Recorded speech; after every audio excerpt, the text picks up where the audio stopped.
I am proud to report that by the third quarter of 2013, the sector returned to its positive growth trajectory, with the overall sector growing by 5.9% and 13.1% respectively in the third and fourth quarters of 2013.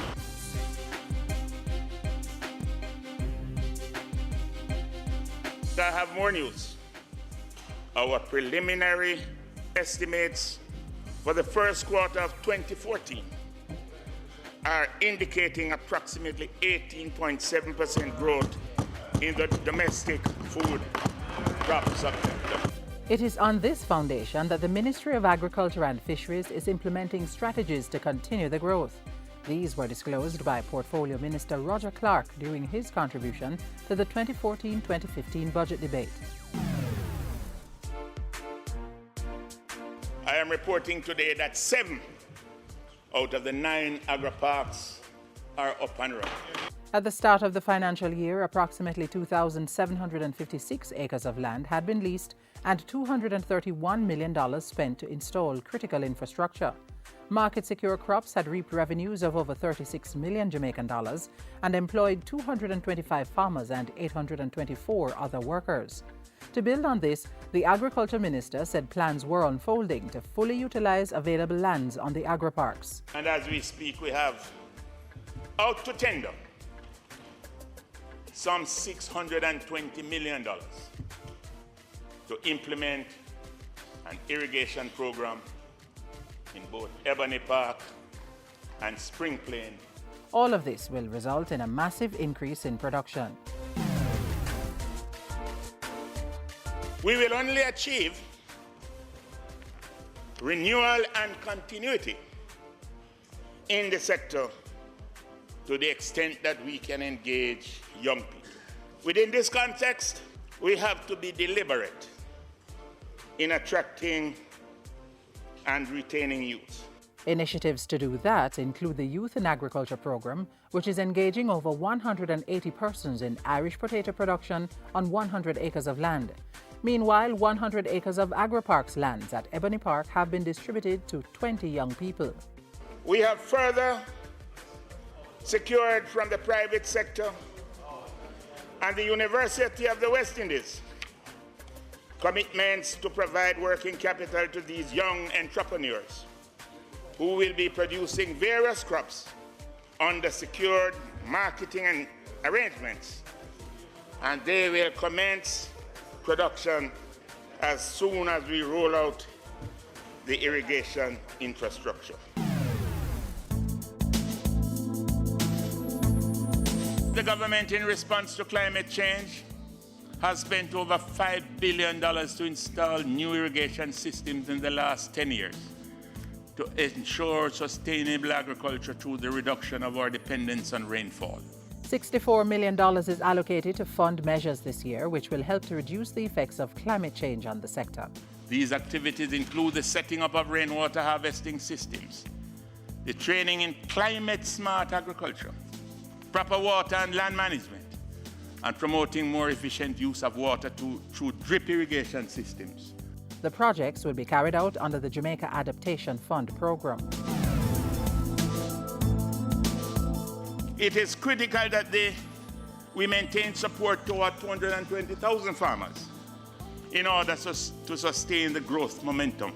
This commitment was reinforced with an increase to over $1 billion in budgetary allocation to the Rural Agricultural Development Authority, RADA, this year.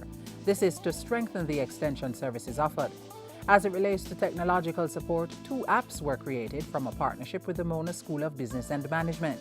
Harvest API app to collate and manage RADA's farmer registration database, and the Clip app to provide the police with instant mobile access to that database via cell phones. This will make a difference in our capacity to combat prey de larceny.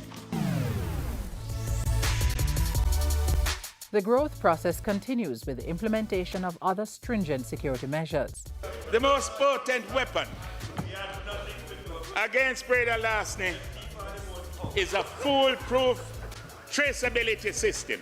With that said, government is getting tougher on farm and livestock thieves who continue to rob the sector of hard-earned income. Minister Clark announced a four-pronged strategy to deter or catch the culprits. Under this program, every single head of cattle will be tagged and virtually issued with a passport. The passport will contain critical information about the animal and will be mandatory for movement of the animal. Government will be covering the cost for the first phase of the tagging. The National Animal Identification and Traceability System, which will be rolled out during the second quarter of the financial year, also makes provision for food safety.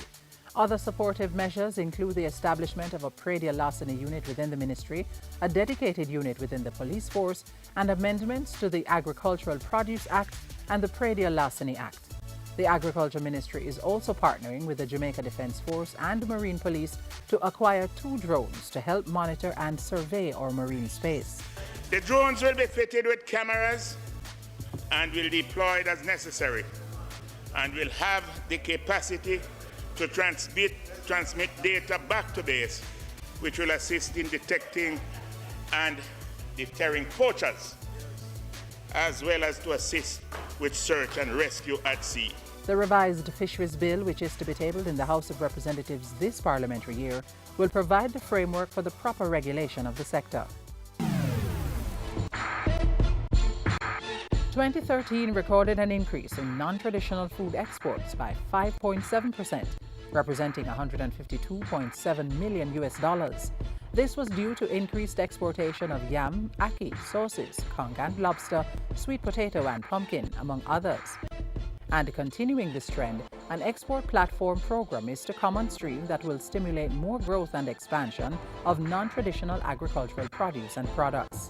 Within weeks, we will roll out this program with ICA personnel visiting Jamaica to identify and train farmers, existing and potential exporters, and thereafter taking them into the marketplace to liaise directly with buyers and distributors.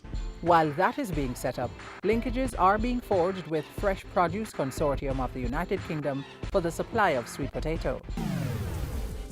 Highlights of major areas positioned for growth and export by the Agriculture Ministry, and with other subsectors such as ginger, sugar, coffee, cocoa and banana already contributing. We are determined that the growth momentum will be maintained and even accelerated.